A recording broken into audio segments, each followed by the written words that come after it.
Absolutely, absolutely. It was a significant political concern, I think, Ukrainian leadership. On the military side, both of these operations actually, at the end of the day, were scaled, at least from my point of view, such that they had the maximum likelihood of success and overall lower risk in terms of profile. They were both achievable, and they interacted with each other to create a real Russian military. And one could capitalize on the conditions that were set by the other. Now the question is what's going to unfold in Kherson. I think that that's still going to play out over the coming months, and even though a lot of attention may be diverted from it, whereas Ukrainian military may choose to exploit the momentum they have now in Kharkiv, or they may choose to redeploy elsewhere and attack Russian positions on another part of the line. But now that they can see that they are successfully conducting a physical operation, I suspect they might be rather bold. And credit to them, they clearly can put it together. I think a lot of the debate ahead of this was not the warfighter, but at the unit level, the ability of Ukraine to integrate.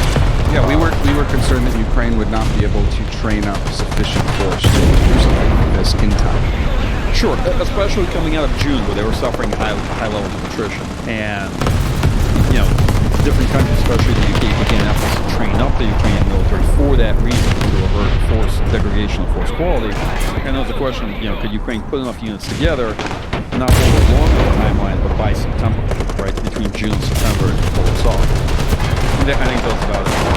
So, before this, in recent weeks, I commented, and we both commented, the stakes for this were very high. If this counteroffensive that Ukraine was planning on launching was a big failure, that would have come at a cost of Western military, but especially diplomatic support. That the opposite has happened, which means the opposite could happen, is this could actually embolden not just the United States, which is already supporting Ukraine to the hilt, I think, when it comes to especially material supply, but European allies as well. I think a lot of pressure on Kiev is going to vanish in terms of they should negotiate. A lot of these whispers we've been hearing, those are probably going to go away for a while.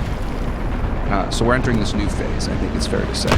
There has to be some reassessment going on in the country. One important aspect of considering this as an inflection and the visible turning point in the war is that it's hard to do a straight line analysis from here, right? That's the safest thing to assume is that the war from this point forward isn't going to go on the way it has, let's say, since March or April.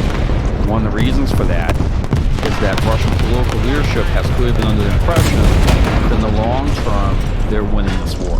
That they could eventually, Putin, I think, believed that he could grind the Ukrainian military down over time. And the big reason for that is, yes, leaders of great power tend to be chauvinistic, but also they believe that they have tremendous latent power because of the country that they're running. They have a lot of resources.